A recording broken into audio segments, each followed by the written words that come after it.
ما یهودیان بخاری، ازبک خلقش، تاجیک خلقش بسیار آدمگریش و حرمتش و تربیهش و مهمان دوستیش و همه خیلی گپ خصلت های نیکش یاد گرفته گشته انسان ها. سلامت باشه. ماها به ازبک خلقش، به تاجیک خلقش، به خصوصا آسیا میانه مرکزی به دیلا ما شد. سلامت باشه. یک خیلی آدم ها ما رو به هر خیلی شدگی حاضرن که حادثه ها دشوار کننده ما را حالا کمتر خفه کردیم. لیکن التماس همین کارا نشود. ما فرزندهای شما و راه دیگر، ما جانهای شما فقط خونه ما یهودی باشد، لیکن ما ازبک حیاتش دیده هزار سالها از شما گپ همه چیز یاد گرفته زندگی بسر برسدیم. سلامت باشه. یگان کس به دشمن نیست. ما شما را ناز میبینیم. اگر ناز نمیدیدیم این شی پر شده اومده چندین سالها با امید رفت من برای آدم نمیکردم.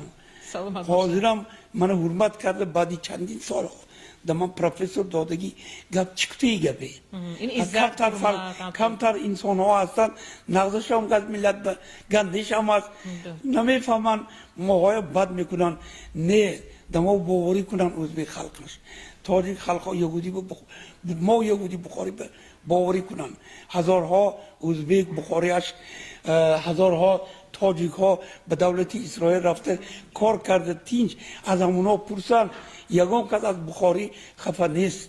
ما به این جنگ دخل ندارد. ما ملت یهودی بخاری جلسوس خلق ازبک باری تاجیک باری یعنی به هم صلح میخواهیم امانی میخواهیم بله. تینجی میخواهیم همه تینجی میخواهد. البته در مملکتی که تینجی هست صنعت میشود ده. آمین. الهی پرزیدنت ما عمرشان دراز باشد. پرزیدنت برای خلقی ازبکستان جانش فدا کرده خدمت کرده است.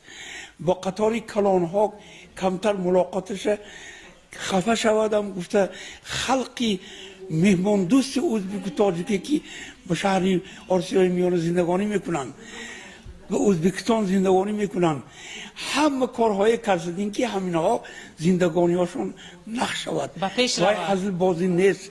از اون سیستم وزمینی روس حاضر ترقیاتش چندین برابر زیاد شدگی. برای همین پرزیدنت ما با خدا قوتیت خلق ما همه وقت ساق و سلامت باشد دوستیگر ما ابدی باشد ازبکستان ما مستقل شدگیش ابدی باشد.